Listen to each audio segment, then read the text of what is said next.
The book kind of invites the confusion between my life and the narrator's. Um, and that's in part because the book is about the kind of blurry line between fact and fiction and lived experience, like the fiction of identity that you project, the way you see yourself or the way you see others seeing your, perceiving you, and the way you actually are, whatever that means. So for me, I think the conflation of me as a historical person and the narrator as a fictitious character was an important way that the kind of questions of authenticity and fraudulence got kind of incorporated into the structure of the book. So I mean, I think of him in a certain way as a kind of exaggerated version of one of my own neurotic tendencies. So I often, I mean, like a lot of the things he believes are kind of extremely stated versions of anxieties I've had about the arts or about the possibility of the genuine. So I definitely relate to him, but there is a fictional space, right? There is that kind of generative distance between who I am and that version of the self that I imagined. Yeah, yeah.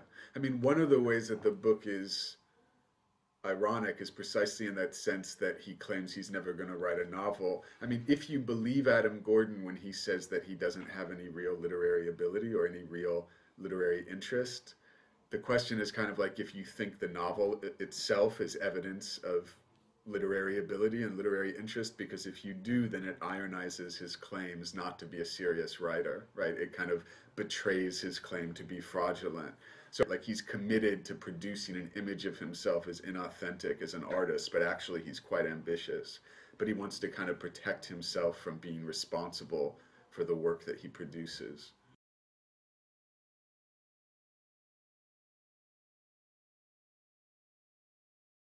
Yeah, yeah, the poems in the book are really strange because the first poem that he reads at the poetry reading is made out of language from the novel, right?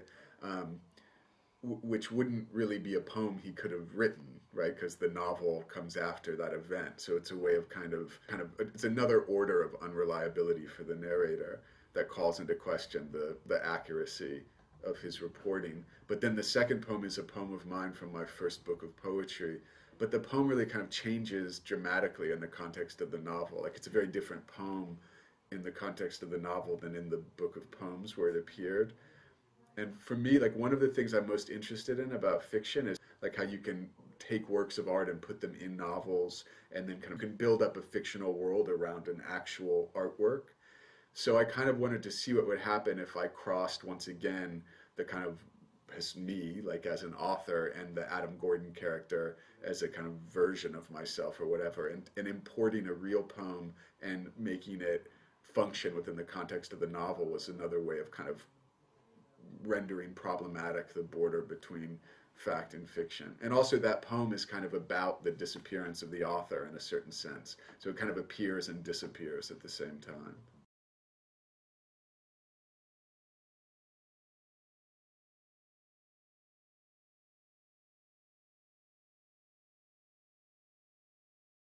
Yeah, it's not just that the novel is a work of art, but the novel is a work of art that can assimilate all these other genres, right? Can absorb all these other genres. And so I mean, it's not exactly like a museum. I think of it as more live than that, right? It's more like a kind of space where you can dramatize interactions with artworks. And so part of that is that the book can become a laboratory for thought and feeling, right? And that's of interest to me. But I mean, it's also that in Adam Gordon, in a way, everything kind of becomes like a poem in the book, right? Like he kind of treats himself like a poem and other people like poems in the sense that he's always claiming that poetry is at its most interesting when it isn't merely real, right? When it has this kind of abstract potentiality and not just this concrete existence. And maybe that's a good idea for poems. Like when he's talking about John Ashbery's poetry, he loves the way that it kind of never finishes, like it never kind of stabilizes into an artifact. It's always this kind of floating, but he gets into a lot of trouble when he starts like treating other people that way, right? Or he's always trying to kind of control his images. So it's both that the novel is a way of like staging encounters with artworks, and also that Adam's ideas about art kind of spread out into every aspect of his experience, and sometimes that works and sometimes it has kind of disastrous effects.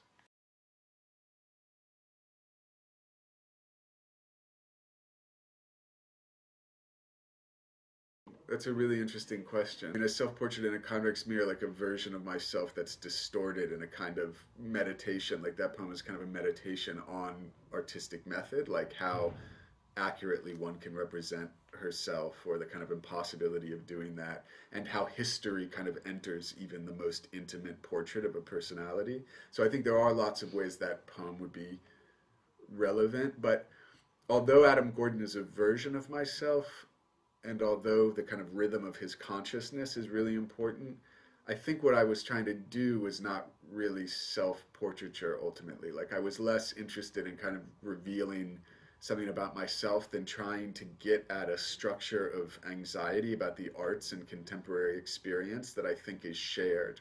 Not that's universal, right, by any means, but I think that's shared. And also to think about the kind of contemporary experience of an American abroad, right? Like, but I do think that there's this whole tradition of like the kind of Hemingway figure abroad, where like you kill big animals and go to bullfights and blow up bridges. And Adam Gordon is a kind of commentary on the distance between that version of the American hero and Adam Gordon's kind of like heavily mediated experience of a Spain in which there's like a McDonald's every 100 yards. And even where the political violence, where the bombings are in part the result of the American War on Terror, or inseparable from the American War on Terror. So even when he tries to leave America, he kind of can't escape. So it's a portrait of the artist, and in this kind of the young artist in this context, and certainly like I share a lot of attributes, but the goal was not self-portraiture. The goal was more to kind of represent something about the texture of experience that isn't just personal.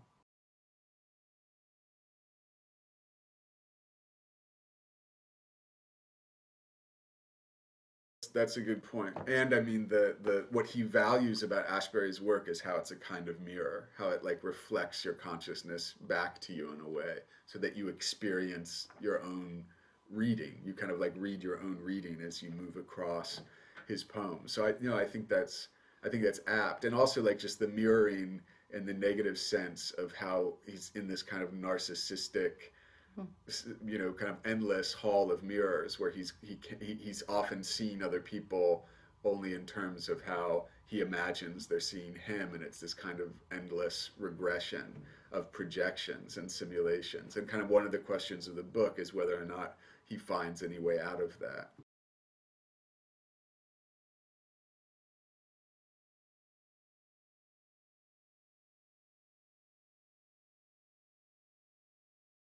Well, you're absolutely right that like one of the things, like I'm interested in a novel in which like it's not about the protagonist undergoing some dramatic transformation. I mean, there are of course great novels like that. There are also a lot of horrible novels like that, right? Which is kind of like I don't think every novel has to be about like the triumph of the human spirit. Like something horrible happens to someone and they end up being better for it, which is like what a lot of American fiction anyway is like. I'm more interested in a novel that leaves the question of growth or transformation or whatever open, so that that's a space for the reader to think, both because I think that's a more interesting kind of like literary approach, and because I think that's kind of truer to the ambiguity of experience in the world, right? And so you're right, it's kind of evocative of all these different genres of the coming of age novel, or the kind of portrait of the artist as a young man, but it doesn't really ever adopt any of the easier consolations of those generic forms.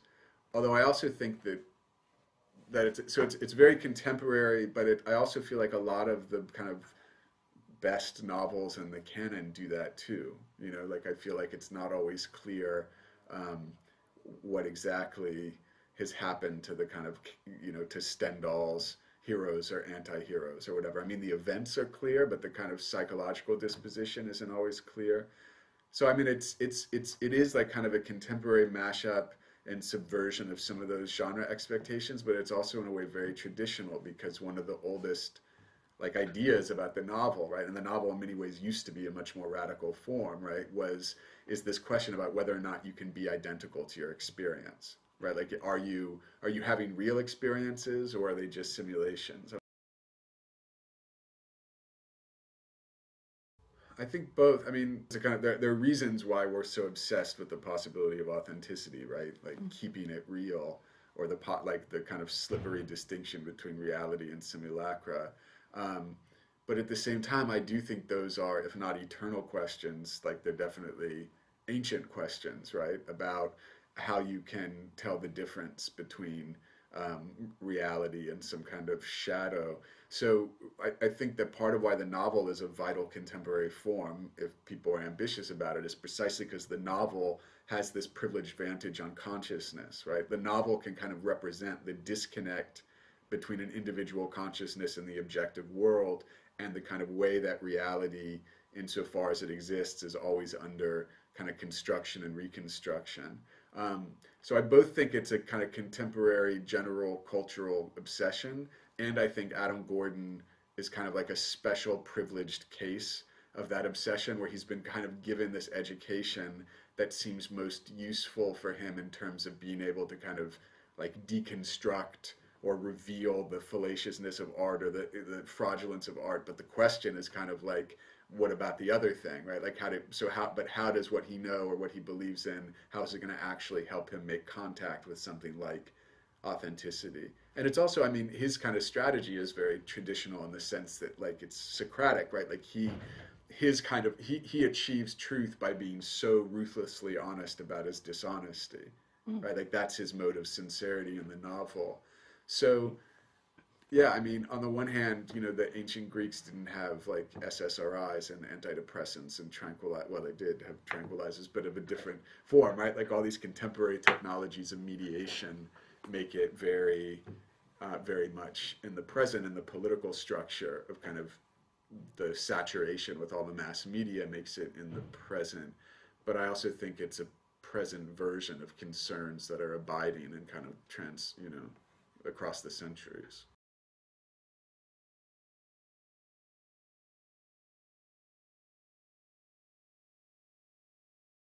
Yeah, I mean, I think that, like, just like how I was saying that I like the novel because it can assimilate all these different art forms, I also think the novel can assimilate all these different media. Yeah. There's all this kind of talk about new technologies displacing the book or whatever, and of course some of that is true, but there's also a way in which, like, the novel allows you to kind of produce a robust picture of what a life with all these different technologies looks like, right? And how a kind of culture that's so much more dominated by the image, like how you can kind of get some distance from the image in the book, a kind of critical distance from a culture saturated with the image. I mean, I also think a lot of writers, I don't think this is new, but I think there's a lot of this right now, are trying to do this kind of contradictory thing where you're trying to represent not just feeling, an intense feeling, but the absence of feeling, right? Like, what is the role of boredom or flatness, which is sometimes very difficult to distinguish from intense feeling in a contradictory way, right? Because it can have its own extremity or ecstasy or something. I don't have the exact language for it. And that's something that, you know, writers, both writers I admire and some writers I really don't admire, I feel like are kind of interested in. Adam Gordon is supposed to be writing this long poem about the Spanish Civil War, and he very much doesn't do that, right? Like, but in a funny way, a lot of the questions that are kind of raised by that history of literary's relation to the political come back into his life, even though he's trying to kind of avoid it.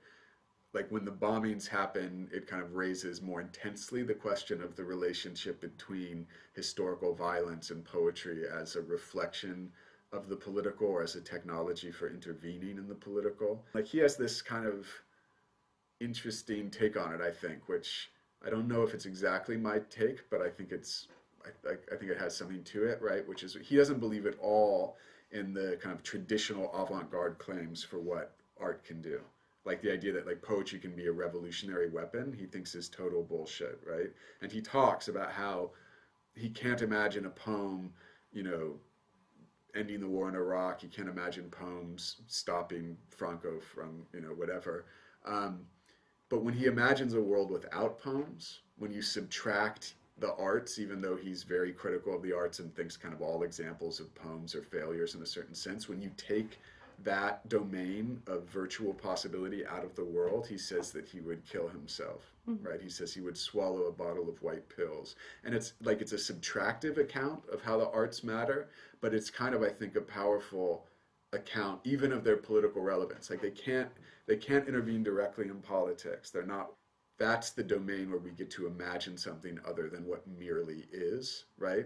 And so that kind of protects our ability to think alternatives to like the murderous status quo, even if it can't itself do anything about it. So, I mean, there's a weird way in which like Adam Gordon is both like the most negative kind of person you can imagine, but also has his own idealism about the importance of the arts. So that is one of the ways that I feel like, even though he's not doing what he's supposed to be doing, he is kind of meditating on the political possibilities and limitations of art and politics.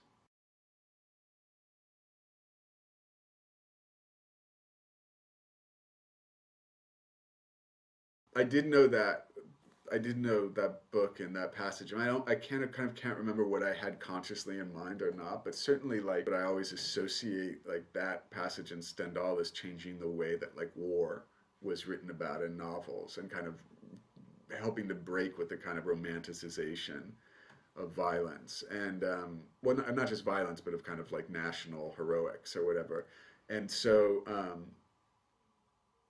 I think that definitely changed the way that it gave new permission for literary representations of the world, which let in some of the messiness of the violence. But if you try to imagine how we would perceive the world if the only ways of kind of exercising our imaginative faculties or whatever, the only ways of comprehending the world were like Fox News, I think that would be a very different world, right? I mean, that would be a kind of totalitarian disaster that, I mean, that in certain ways we're heading for. So again, like I'm unable to like defend the efficacy of any specific artwork at the same time as I feel like if you were to subtract artworks, then I could tell you the world would really be in trouble, you know, so that I have this sense of its importance without being able to say like, well, I think Stendhal really intervened in the direction of history in this way, that way or another. I mean, I do also think that that question, what's his name, Fabrice, that the question that he's having, right, is like, am I really participating in history? Like, is this a battle? Like, how do I know if I'm part of this battle? That in a certain way, not just about like political violence or war, but for all domains of experience is really fundamental to the novel, right?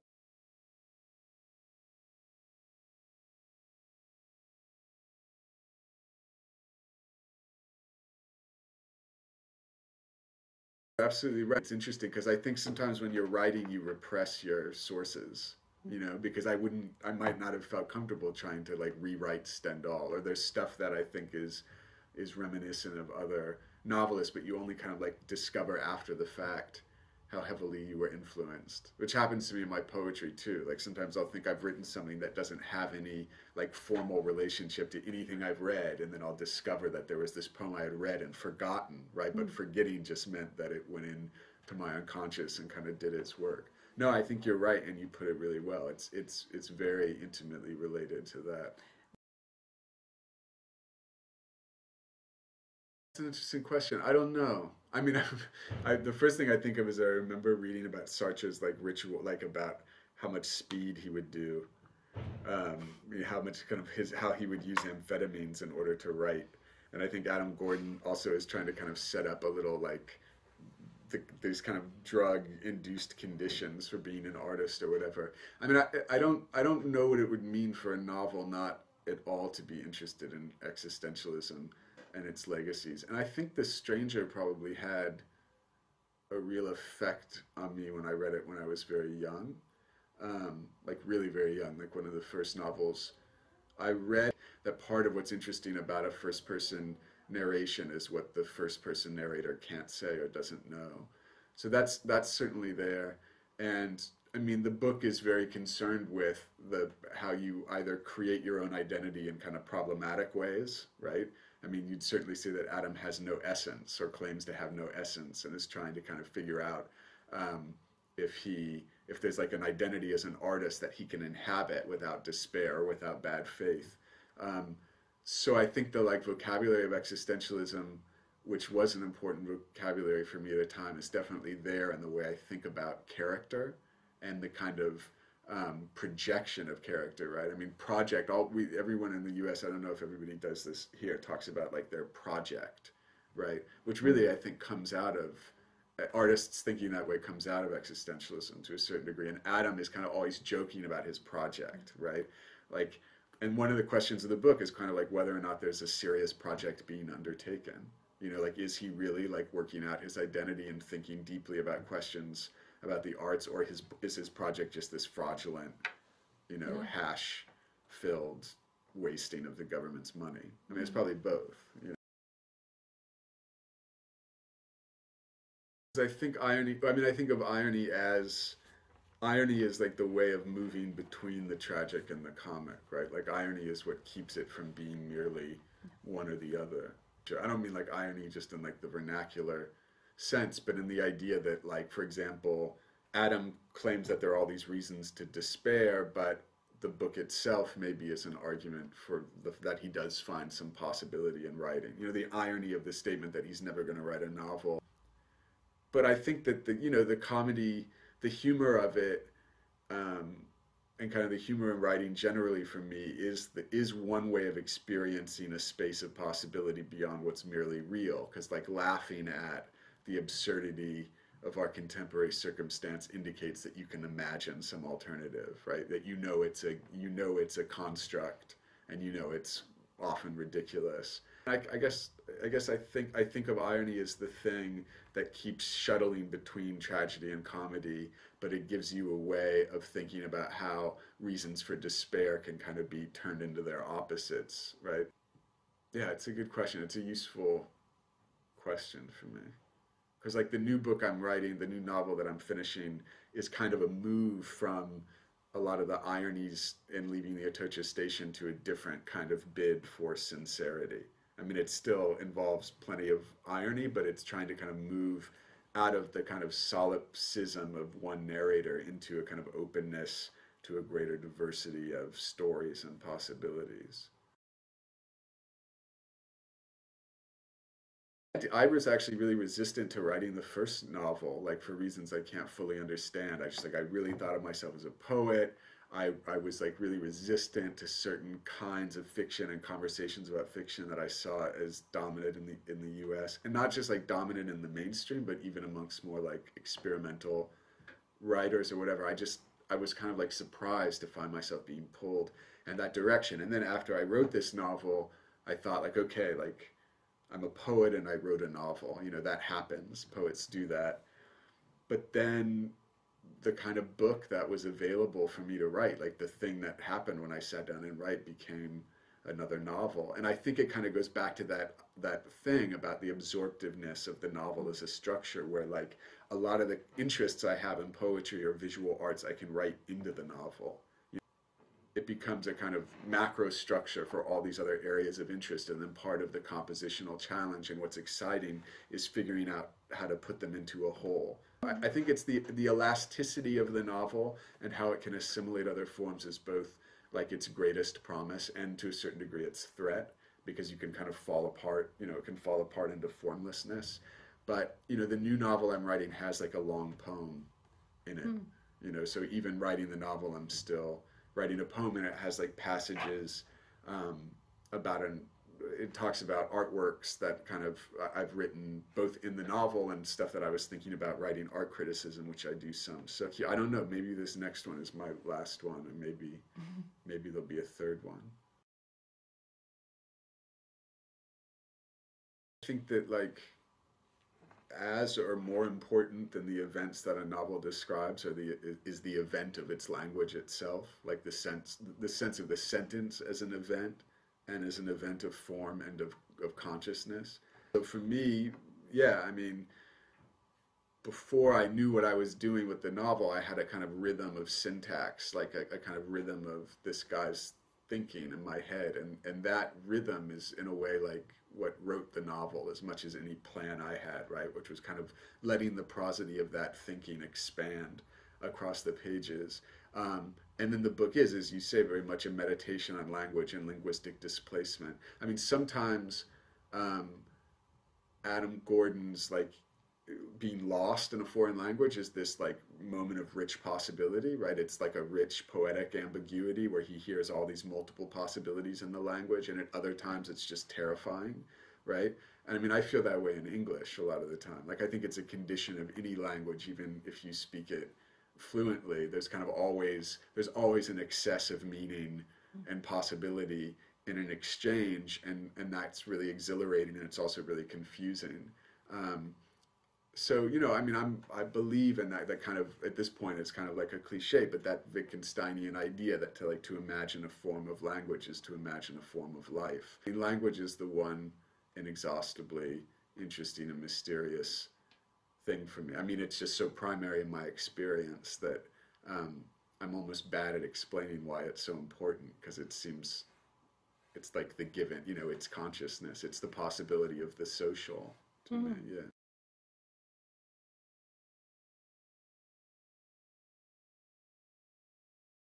I mean, I think the novel is political, but political in a weird way. I mean, in the sense that I think that depicting political alienation in a novel as accurately as possible has a political function, like kind of naming the degree to which people feel disconnected from historical reality or possibility.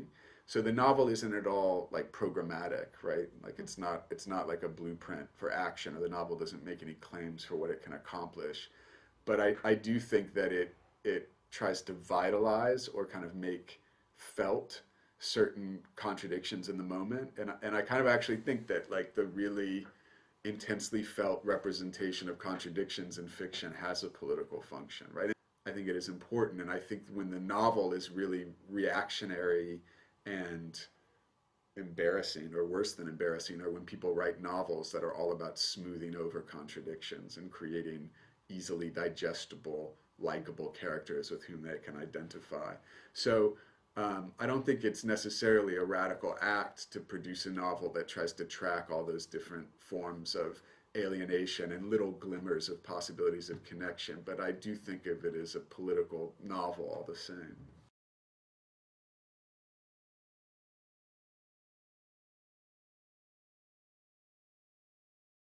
Yeah, and that the kind of the more that like a historical disaster is repeated, the less real it becomes. That there's a kind of super saturation that's desensitizing. I think that part of what Adam Gordon is thinking about in the book is like all these different forms of media, from like the internet and cell phones or whatever, but also pills and poems, right? That they're all different forms of media. They're all ways of trying to experience a reality that's always kind of escaping, right? There's no unmediated reality. Like all these different media are different ways of calibrating like proximity and distance. And sometimes they make you really distant even from the thing you're very close to. Like, so he reads about the Atocha bombings, like before he realizes they've happened, he's reading about it on the New York Times webpage, which is like nowhere, right? It's not even in New York. It's just kind of in cyberspace. I don't feel like, media, like new media or technologies, are good or bad. Like I feel like, or even if they are good or bad, that just seems like beside the point, because they're powerful. And so the question is like, what are the negative consequences, and what are the modes of possibility? And I think it's unpredictable too. I don't feel like we know what it's going to look like in 5 years. And even though I'm more scared than I am optimistic, like for every way the technology becomes an advance for a kind of totalitarian, spectacular culture, there are also like possibilities that open up for resistance and alternatives.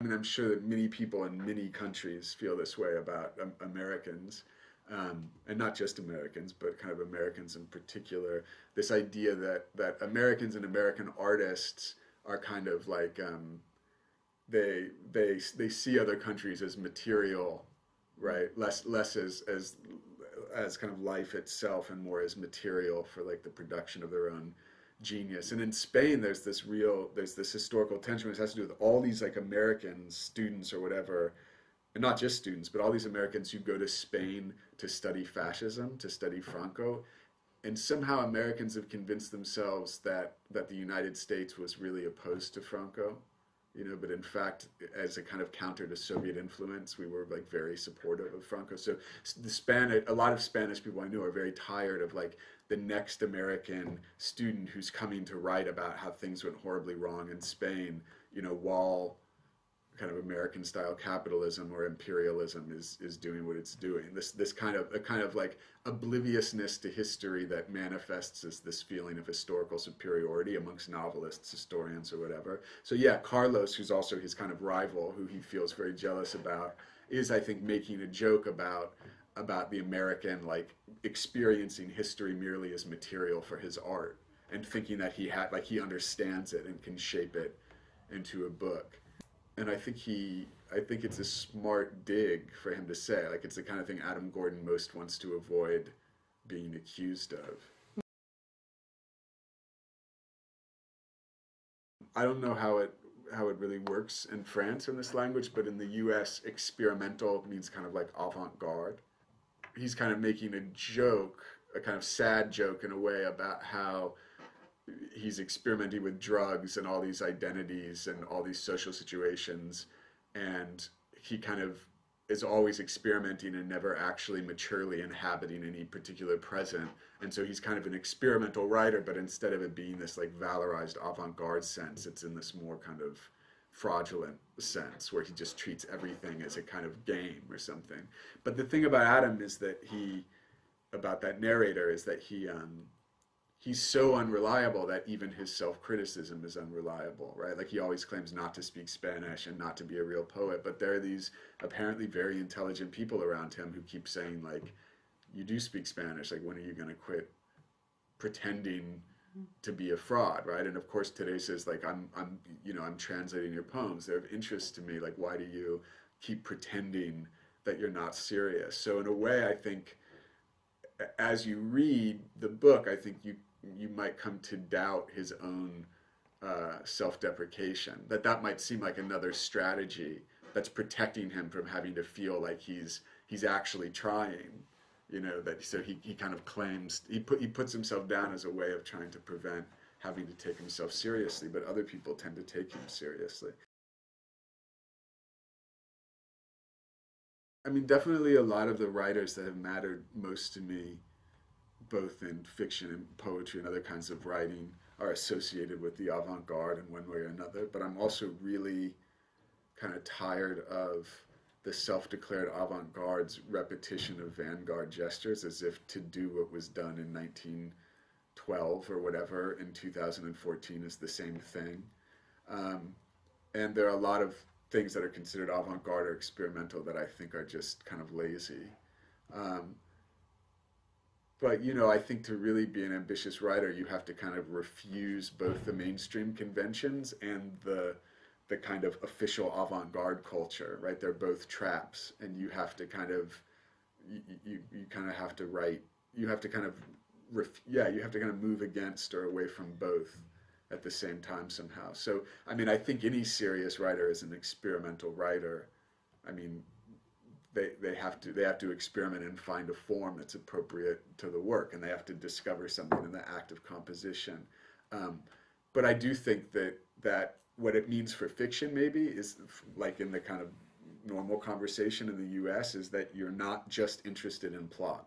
Mm. And that I definitely consider myself to be an experiment. You're basically, so I think I would be fine being called an experimental writer. But I guess the last thing I'd say about that is I just think that that's like a title you have to earn and not just like an ideological position you adopt, right? Mm-hmm. Like, you see all these writers who kind of like just decide, yes, like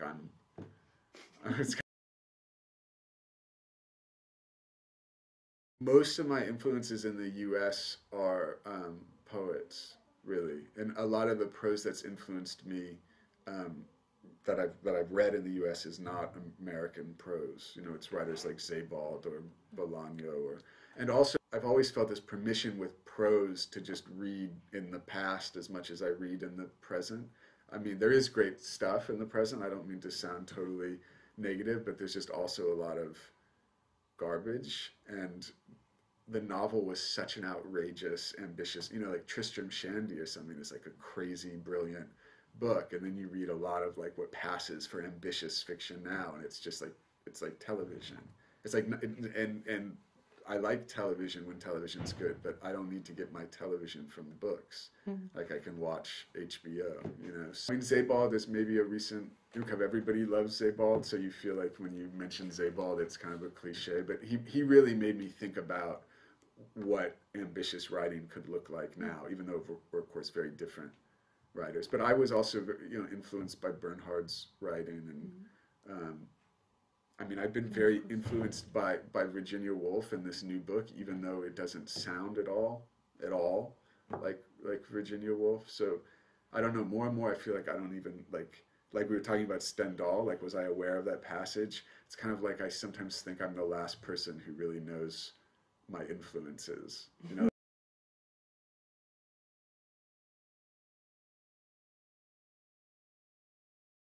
No, I mean I would be honored. I mean, a lot of the fiction that matters most to me is European or Latin American. And I think there's a lot of ambitious South American and Latin American prose right now, which is great.